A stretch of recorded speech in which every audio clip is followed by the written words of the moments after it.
Es ist eine Weile her, dass wir mit Lucapa Diamond gesprochen haben, einem Diamantproduzenten aus Australien.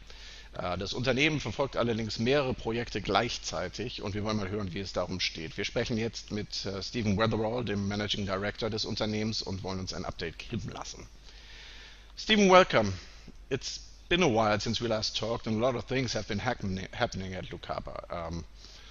First of all, perhaps let's talk about the recent developments in Angola. Things have been going well operationally, it seems, in the first quarter. So could you please give us a short rundown of what the numbers were and perhaps an outlook of how the second quarter started? Yeah. Thank you, Bjorn. Thank you for having me back on Gold Invest. Yeah, absolutely. We have had a very strong start to 2018. We have just released our quarterly report that show that, notwithstanding the wet season and the impact that it normally has on the efficiencies, our volumes treated of just shy of 62,000 bulk cubic meters for the quarter are well on target. Our carat recoveries of 4,500 carats for the quarter are ahead of last year, and that includes more than 50 special sized diamonds, those diamonds greater than 10.8 carats that we recovered in the quarter as well. Within those plus 50 special stones, we also managed to recover 2 additional diamonds greater than 100 carats. So certainly operationally a very strong start to 2018. Those strong results saw us sell those diamonds for approximately $10.8 million US at an average of $1,731 per carat. So as you can see, it's just more of the same. Lulo continues to produce for us, and it's now culminated in a very healthy cash balance at the mining company of some $13 million at quarter end. In terms of the next quarter, we expect more of the same. Yes, April is also impacted by the wet season, but as the ground dries out in May and June, we certainly see volumes and mining recoveries increasing materially. So overall, we expect the same treatment rates similar to those of the last quarter, and perhaps more in line with the corresponding prior year quarters as well. Okay, so good to hear things are working well on that side. Now there's been some interesting developments on the political side. It seems the new president of Angola is keen to raise the diamond production in his country and not shying back from supporting measures on that front. So can you tell us what that could be and what that could mean for Lucapa? Sure, absolutely. Very significant developments in Angola. The Angolan president has tasked his ministries with increasing foreign direct investment into Angola. He too has given his view on what needs to be addressed in order to do so. Following on from those desires or those statements, the Minister of Mines and Petroleum has, in conjunction with Ndiama in our space, the diamond space, set some very challenging targets of growing Angola's diamond production from 7 million carats per annum right now to 14 million carats per annum over the next 4 years. So certainly some strong goals and challenges ahead. But in line with those statements, the government has been in active discussions with us and other mining companies to discuss how those targets can be achieved. Those targets are going to be achieved through 2 ways, Bjorn. Obviously attracting additional and significant foreign direct investment into Angola, into the resource sector, but also through the expansion of existing operations and development projects. Right now, the government are reviewing their current investment framework and marketing policies. And as you know, Lucapa has been there for some 10 years now. And we are eager to play our part in helping Angola achieve those goals. So certainly very exciting discussions, major opportunities for us as a diamond company, and we'll keep the market informed on changes as they are made and concluded. Okay, certainly sounds promising. We'll look forward to hear more on that. Now, as you mentioned, you've been in Angola for almost 10 years, or about 10 years, and producing for a couple of them now. But you're working on bringing the second mine into production in Lesotho. 2018, second half is planned for the commissioning. Can you tell us where you are with that and what your goals are for this year? Yeah, absolutely. I'm sure Mutai is just another exciting project in our portfolio of assets, Bjorn. Mutai is in Lesotho, is located right next door to the famed Tseng mine. That mine most recently in the news for producing a 910 carat diamond, which sold for $40 million.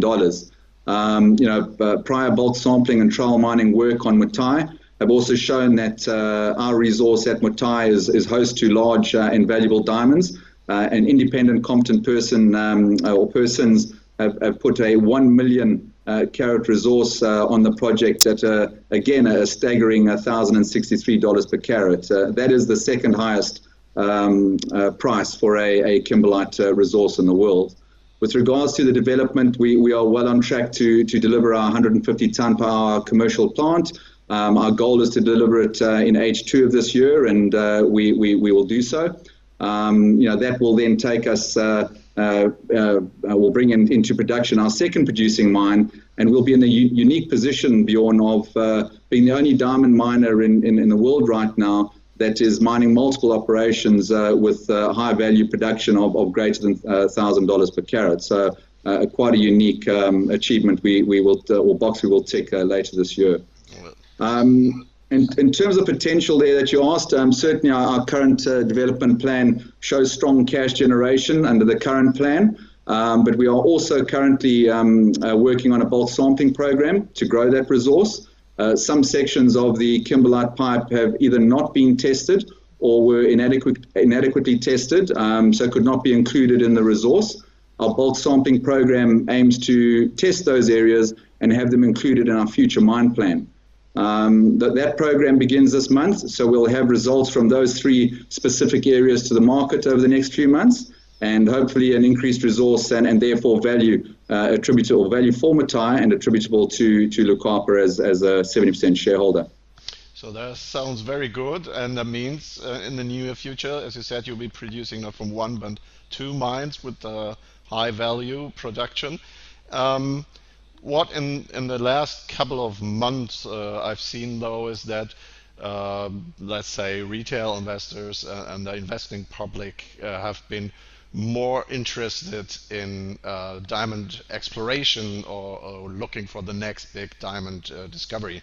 Now you're doing that. You have you're working one on the Lulo project in Angola, and two let's mention those two on the Brooking project.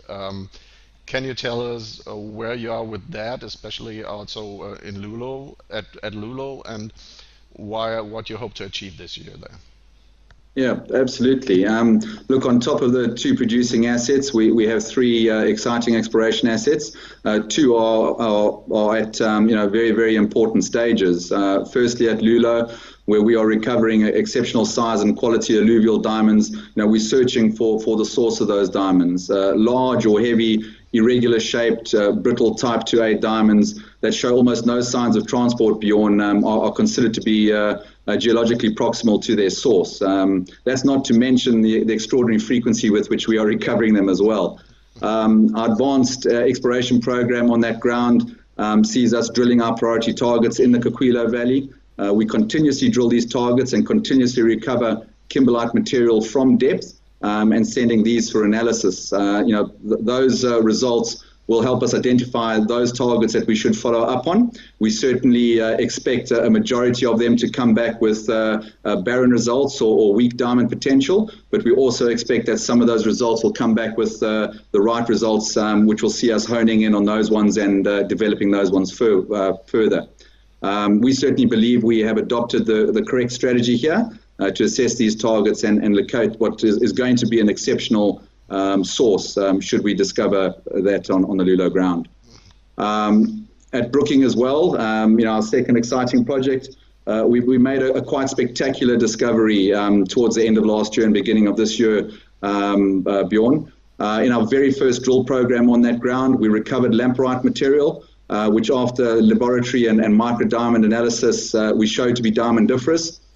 We have recovered 119 macro and micro diamonds from just 78 kilograms of drill sample, very high concentrations of diamonds indeed. We had those diamonds chemically cleaned, and we're again very impressed with what those results came back with. A very good population of high white colors and a number of yellow diamonds as well. Now, in a country such as Australia, which is famed for producing most of the world's fancy yellow diamonds and up to 90% of the world's fancy pinks, these are very encouraging early signs indeed. So certainly we have exciting times ahead, not just on our producing assets, but also on these development assets. Okay. So sounds like a lot of potential there, but now, as we said, you've been you are working on a lot of projects at the same time, so to speak. All that costs money. Now I know you're producing good cash in Angola, but you, after the end of the quarter, I think you announced that new and existing investors are willing to put another $16.5 million into the company. Can you tell us a bit more about who is that, and what that means for Lucapa, what that does for the company? Yeah, sure, absolutely, Bjorn. Look, as you point out, heaps of potential, but a development company at certain times of its life cycle does require funding to advance its projects. We have in the past been very successful in managing our limited cash resources across all of our assets and our cost centers. Returns from our cash generating assets in Angola, as you mentioned, have been put to very good use. However, with the advancing stage of the development assets, there has been a large overhang on our stock, as the market has been expecting a substantially or a heavily discounted capital raise to keep furthering our ambitions in our projects. No matter what positive results we released to the market, there always that perception of a heavily discounted capital raising seemed to weigh more heavily on the share price. So with any capital raising, such as one that we needed to do to further our Brooking development and our exciting program there, any capital raise needed to address and remove that overhang and provide us with funding for all of our projects, but most importantly also to be raised at a fair and non-dilutive price, considering the potential of our assets. We spoke to very strong existing shareholders and one major backer. They saw the potential that we have in our projects and fully supported the capital raise and funding that we went ahead with by committing to more than $13 million ahead of pressing the button, Bjorn. So a very, very strong show of support. You have immediately seen an increase in our share price as that overhang has now been removed.